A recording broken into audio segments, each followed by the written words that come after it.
Bonjour à vous la communauté parisienne, j'espère que vous allez bien. Donc nous allons continuer la suite des coachs qui sont passés sous l'RQSI. Donc on va parler de Tuchel et de Pochettino. On va essayer de décortiquer les bonnes choses tout comme les mauvaises choses que nous avons vues durant leur période lorsqu'ils étaient au PSG. Donc tout ça dans cette vidéo.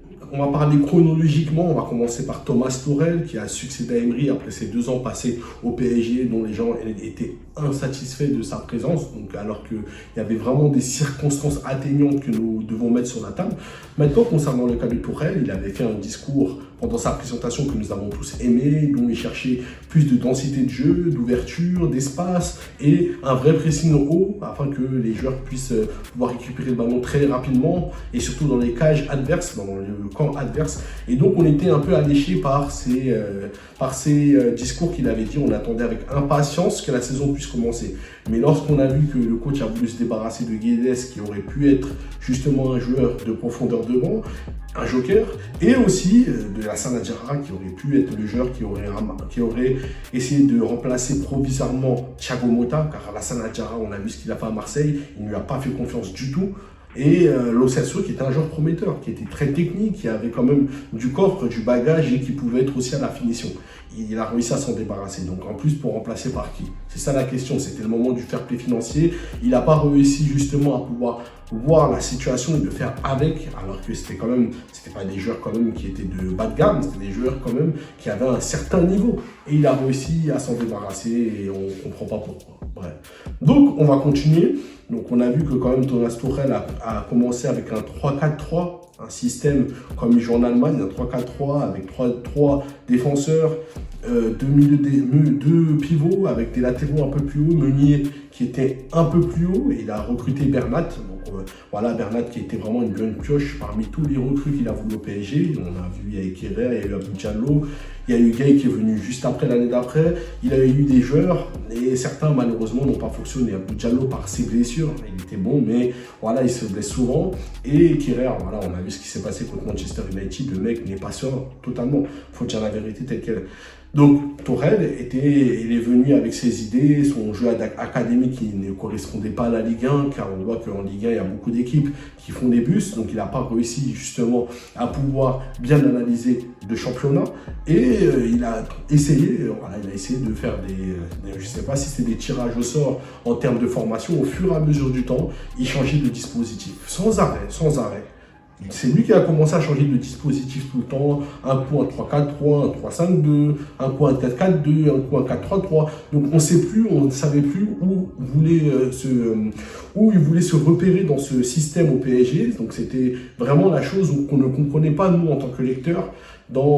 Justement en tant que spectateur, on ne comprenait pas où il voulait amener le PSG. Et en prime de cela, par-dessus le marché, il a trouver la polyvalence à des joueurs qui ne pouvaient pas gérer ses postes. On pense à Kerrer, qu'il a voulu essayer de le placer en tant que latéral, alors que normalement, si tu joues dans un système plus ouvert, tu dois demander à tes latéraux de pouvoir monter pour apporter du surnom offensivement. Kerrer n'arrivait pas à le faire. Kerrer, il a beaucoup été mis en difficulté sur les côtés, que ce soit en finale de Ligue des Champions, lorsqu'on a joué contre le Bayern, et même d'ailleurs on a vu contre Manchester United. Et il a voulu aussi trouver la concurrence à Bernat en le mettant au milieu de terrain. Alors là, franchement, c'était vraiment la cerise sur le gâteau avec les histoires de Marquinhos au poste de 6. Oui, il a fait certains bons matchs qui étaient bons, mais dans la longue durée, on a vu que c'était pas ça. Marquinhos avait du mal à se repérer au milieu de terrain. Et des fois, même ça faisait que, je pense au match contre Dortmund, il vraiment déserté son front. Il désertait son poste pour se revenir dans ses origines qui étaient défenseur central. Et ça faisait que les autres, Gay et Verratti, des fois, ils étaient perdus parce qu'ils n'avaient plus de 6 derrière. Parce que Marquinhos revenait sur ses natures. Et donc, il a mis des postes qui étaient des joueurs qui étaient très très mal placés. Il a commencé à mettre Sarabia au poste d'ailier, un coup au poste d'attaquant. Donc, les joueurs, ils étaient perdus. Gay, qui était très très bon, qui avait une bonne dynamique lorsqu'il arrivait au PSG, il a commencé à se perdre parce que Tuchel faisait que de changer de formation. Il demandait tout le temps des nouvelles consignes. Donc, il n'y avait pas d'automatisme. Et c'est ce qu'on demandait. Un joueur, pour qu'il puisse être bien et pour qu'il puisse vraiment briller, il faut de l'automatisme et un système de jeu qui reste à la longue durée pour pouvoir justement pouvoir s'intégrer, comprendre comment le système il est et d'être meilleur de match en match. C'est mon avis personnel, hein. Le pire coach qu'on a eu au PSG, c'est lui. C'est vraiment Thomas Tuchel, par le fait qu'il y a eu un problème. Donc les joueurs ne géraient plus et on a vu que certains journalistes ont rapporté que pendant les entraînements, les joueurs ne travaillaient pas le physique. Donc ça a amené qu'il y a eu beaucoup de blessures. C'est pendant cette période, on n'a jamais eu autant de blessures que celle de Tuchel. Les joueurs faisaient rien à l'entraînement totalement. Ils jouaient beaucoup sur les individualités alors qu'on avait des joueurs de collectif. La verticalité qu'on avait avec Emery, on l'a perdu. La densité de jeu qu'on avait au milieu de terrain, on l'a perdu. Il a fait des polyvalences à tout va en mettant Marquinhos 6 ou même Draxler, qu'il a tué complètement. Il a tué Meunier, il a tué beaucoup de joueurs qui étaient bons avant son arrivée. Et donc pour moi, c'est quand même un problème qu'on doit souligner. Tout en sachant même le final 8 qu'il avait fait, donc la finale.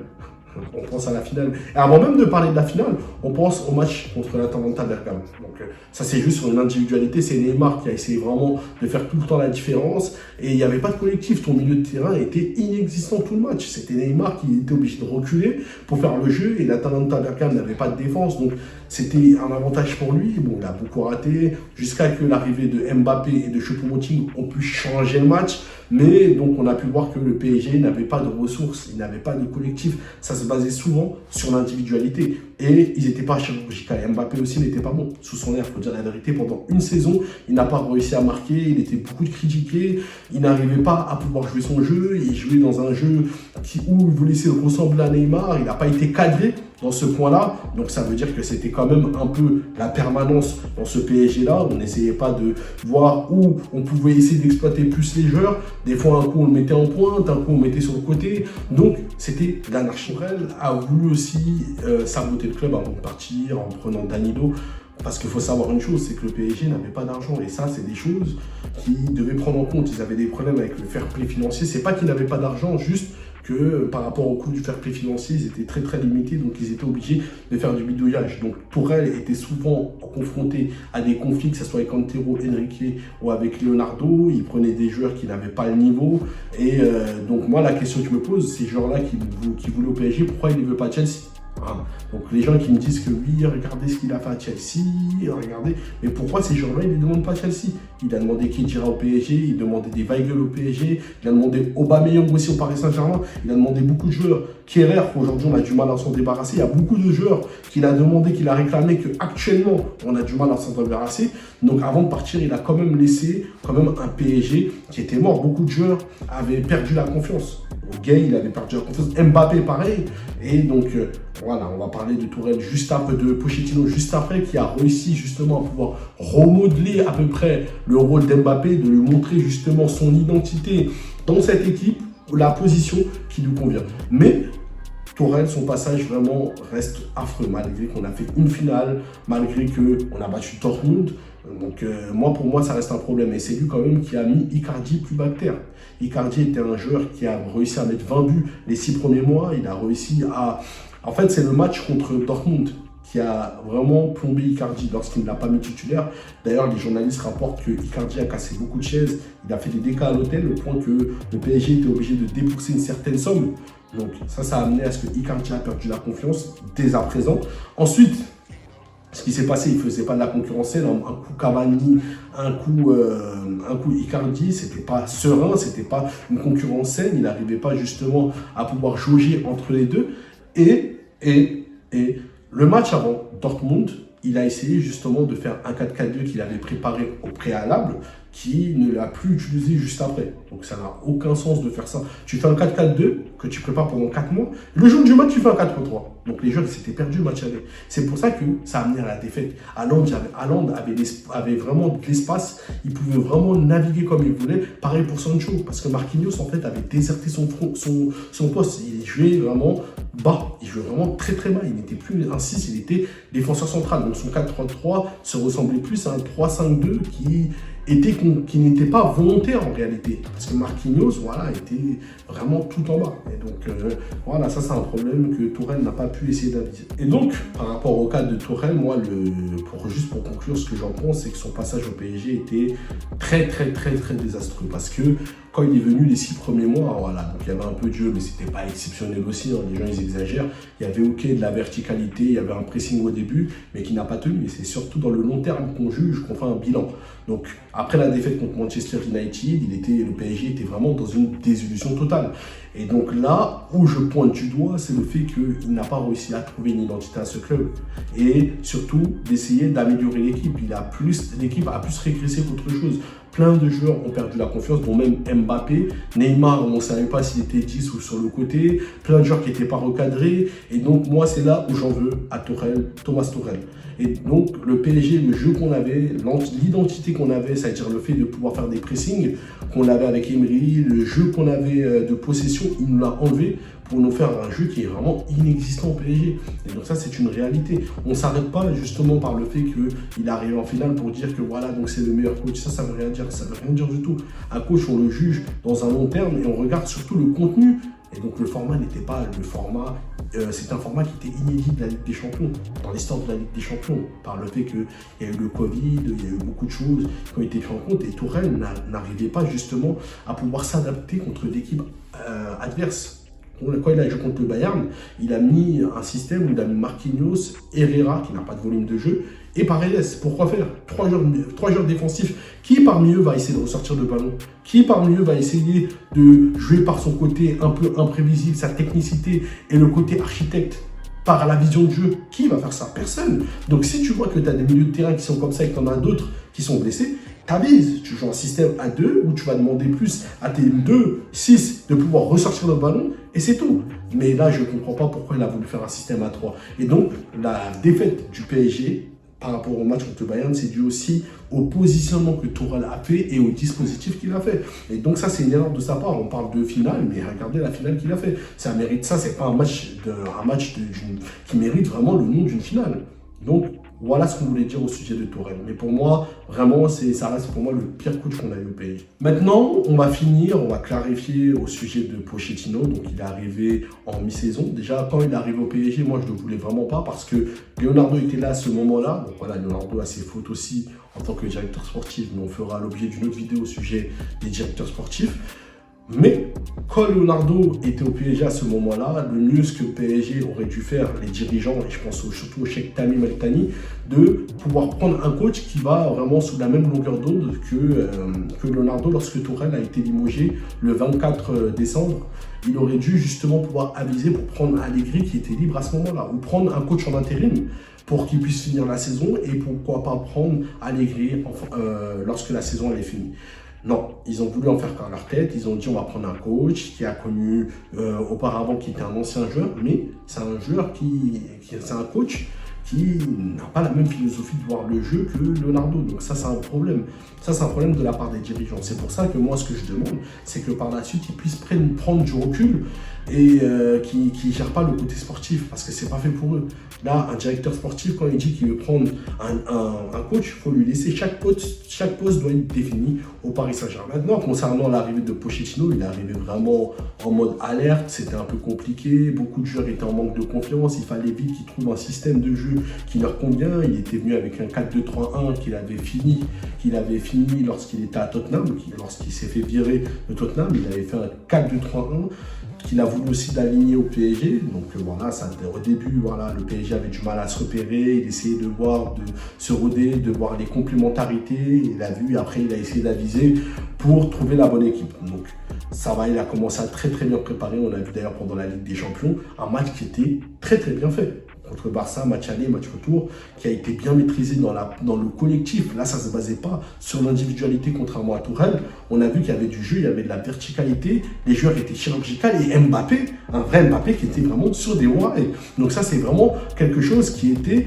positif que nous pouvons dire à son sujet. Maintenant, lui, il a des nuances, mais les matchs qu'il a fait en Ligue des Champions, pour le moment, c'était plus satisfaisant que Tourelle. Non, concernant le match qu'il avait fait contre le Bayern, pareil, c'était un PSG qui était bien maîtrisé sur tous les points, sur le point défensif et offensif. C'est-à-dire le peu de ballons qu'on avait, on a réussi à les faire rentrer. Et donc ça, c'est quelque chose de bien. Il a réussi à bien utiliser les joueurs. Et Gueye, voilà, Gueye que beaucoup de détracteurs n'aiment pas ce joueur-là, il a été très très fort, très très fort. Il a été nommé même l'un des meilleurs joueurs dans le PSG. Il a récupéré un nombre incalculable de ballons. S'il n'avait pas été là, je pense qu'on serait éliminé. Donc il a réussi à utiliser beaucoup de joueurs à bon escient. Mbappé a bien été utilisé. Donc même s'il était en pointe, il était dans une pointe un peu électron libre. Neymar plus dans le rôle de 10 avec Draxler à gauche, qui a bien joué d'ailleurs malgré que voilà, c'est un joueur qui est indésirable, il a quand même bien joué.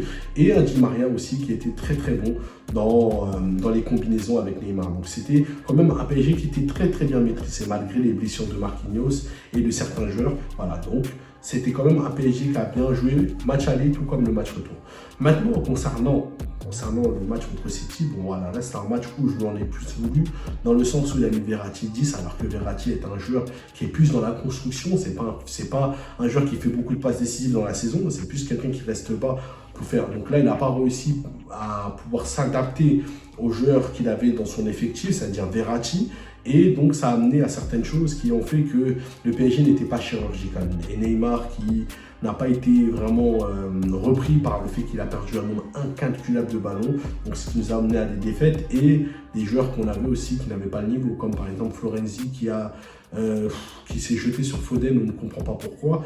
Mais bref, voilà, c'était un échec, mais il est venu où on va lui trouver l'excuse, c'est qu'il est venu en cours de saison, il n'avait pas les joueurs qu'il voulait. Il y a aussi des circonstances atteignantes. Lorsqu'il a commencé la saison, il y avait des joueurs qui n'étaient pas encore au top par le fait qu'ils étaient en finale ou en demi-finale de Copa América ou de l'Euro. Et donc ça a fait qu'il a commencé avec un groupe où il y avait des joueurs qui venait d'arriver aussi, qui avait du mal justement à pouvoir s'intégrer. On pense à Messi qui a fait quand même plus d'une vingtaine d'années au Barça et donc il avait du mal à s'acclimater au jeu un peu physique de la Ligue 1. Donc voilà. Mais aussi des choses aussi que je vais lui reprocher à Pochettino, le fait de mal positionner les joueurs. Par exemple, le fait d'avoir positionné Messi à droite et qu'il voit que Messi et Hakimi, il n'y a pas de connexion. Donc, ça veut dire qu'il y a des choses qui n'ont pas été travaillées à l'entraînement. Le fait aussi que certains joueurs n'ont mal été alimentés au milieu de terrain, qui ont mal été positionnés. Je pense à Gueye, je pense aussi à Verratti. Par exemple, des fois, il faisait des systèmes où il mettait Danilo poste de 8. On comprend vraiment pas. Danilo poste de 8, alors que Danilo n'a aucun registre pour pouvoir essayer de jouer par la technicité ou par sa vision de jeu. C'est pas son profil.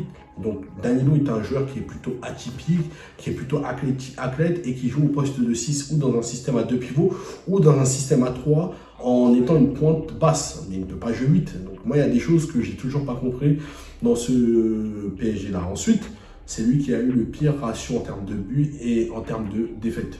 Donc ça, c'est une réalité. Maintenant, après, comme j'ai dit, c'est pas trop de sa faute. Il y a une partie où on remet la faute à Tourelle, qu'il a laissé un PSG qui était vraiment au bord du gouffre, et aussi le fait qu'il n'a pas eu des joueurs dans son effectif. Il n'a pas eu de joueurs qu'il voulait lui aussi, donc c'est là les circonstances atteignantes que nous pouvons dire sur lui. Mais voilà, les choses négatives, ils sont quand même abondants, comme le fait de jouer bas, alors que tu n'as aucun joueur, à part peut-être Gueye, qui peut gérer le temps faible. Ça veut dire, lorsque le PSG n'a pas le ballon, de pouvoir se dire, on défend, c'est pas grave, on n'a pas le ballon, mais au moins on sait qu'on peut défendre. On n'a pas de joueurs comme ça au PSG. Donc, il n'a pas pu analyser les joueurs qu'il a. Normalement, les joueurs que tu as dans ton effectif, tu dois leur dire de presser, de faire monter le bloc. Marquinhos, et des fois, avec Kimpembe, était très très proche du gardien. Et ça faisait que ça s'entassait. Les joueurs n'écartaient pas. Et ça avait du mal à pouvoir ressortir le ballon, donc il y avait beaucoup de pertes de balles. Et donc ça faisait que le PSG, à chaque fois, il jouait tellement bas et l'équipe était coupée en deux. Donc il n'y avait pas de genre de transition. Et c'est là où il aurait dû mettre Messi dans une position de 10, accompagné de deux milieux de terrain qui étaient plus complémentaires. Il aurait dû continuer sur son système qu'il avait fait lorsqu'il a joué contre le Bayern et contre le Barça. C'était la formation, la meilleure formation que le PSG aurait pu faire. Que ce soit dans un système, dans un 3-4-3 ou dans un système ou dans un 4-2-3-1. C'était vraiment le meilleur système qu'il aurait dû faire que mettre Danilo 8. Alors qu'il n'a aucun registre d'un 8. Donc ça, c'est une chose où il n'a pas su analyser. Et donc, on a pu voir même qu'à Tottenham, c'était pareil. Quand il avait mis Moussa Dembélé sur le banc pour mettre des Wanyama, des joueurs comme Moussa Sissoko. C'est pas un coach qui est adapté au PSG. Lui, c'est plus un coach qui joue beaucoup dans les transitions. C'est pas un coach où tu vas lui demander de jouer par la technicité, jouer dans les petits périmètres, de travailler tout ça. Lui, c'est pas ce genre de coaching-là. C'est pour ça que je comprenais pas pourquoi le PSG, d'ailleurs, l'ont recruté. Parce que moi, je l'avais souligné juste même, avant même qu'il puisse signer au PSG, je comprenais pas. J'ai dit, mais lui, c'est pas un coach qui arrive justement à pouvoir gérer une équipe pareille. Et pas parce qu'il y a des stars, mais surtout que ça va nécessiter des joueurs techniques et qu'il faudra savoir les gérer et les mettre à bon escient pour qu'ils puissent utiliser leur football comme ils se doivent. Et ce que je reproche aussi à Pochettino, c'est le fait qu'il voulait vraiment partir du PSG. Lors de la saison où il a fait les 6 premiers mois, donc après, quand il y a eu la trêve estivale, il voulait partir. Ça, c'est une réalité. Même si on dit que c'est des rumeurs, il voulait partir, il n'a pas démenti, il a attendu que le mercato se finisse pour dire non, je ne veux pas partir. Non, il voulait vraiment partir. Il voulait vraiment quitter le navire. Je pense qu'il a dû voir que ça ne lui convenait pas. Tu t'exprimes, tu dis ton souhait et tu pars. Mais il ne faut pas faire l'autruche, dis la vérité, afin que on puisse avoir un coach qui va s'investir à 100%. Parce que quand on regarde les réactions que Pochettino a sur le banc lorsqu'il est au PSG et lorsqu'il est à Tottenham, c'est deux mondes différents. Et les joueurs, ça, ils le ressentent quand ils voient qu'un coach n'est pas investi à 100%. Donc eux-mêmes, ils ne vont pas s'investir à 100%. Donc tout ça, ça a joué aussi à l'échec qu'il y a eu cette saison. Donc on pense au match contre le Real, on pense à beaucoup de matchs. Le match aussi contre Leipzig, où le match n'était pas maîtrisé du tout. Et il n'a pas réussi à aviser ça, parce que tu peux mal commencer un match, mais surtout, tu peux aussi très très bien finir un match. Donc le coach n'a pas pu réussir à trouver des formules qui conviennent à l'équipe du PSG. Donc voilà, dites-moi en commentaire ce que vous pensez au sujet de tout ce que j'ai dit dans cette vidéo. Et donc voilà, au sujet de Pochettino, ce que j'en pense. Et voilà, j'ai nuancé et j'ai trouvé aussi des circonstances atténuantes, car c'est vrai qu'il n'a pas eu des coachs, il n'a pas eu des joueurs qui voulaient, comme contrairement à Tourelle, qui a eu plein de joueurs et qui n'a pas su les utiliser. Donc voilà, tout ça en commentaire. N'hésitez pas à vous abonner. N'oubliez pas de liker vraiment cette vidéo pour que je puisse être référencié par YouTube. Et donc voilà, passez une bonne journée. Allez, par tchuss.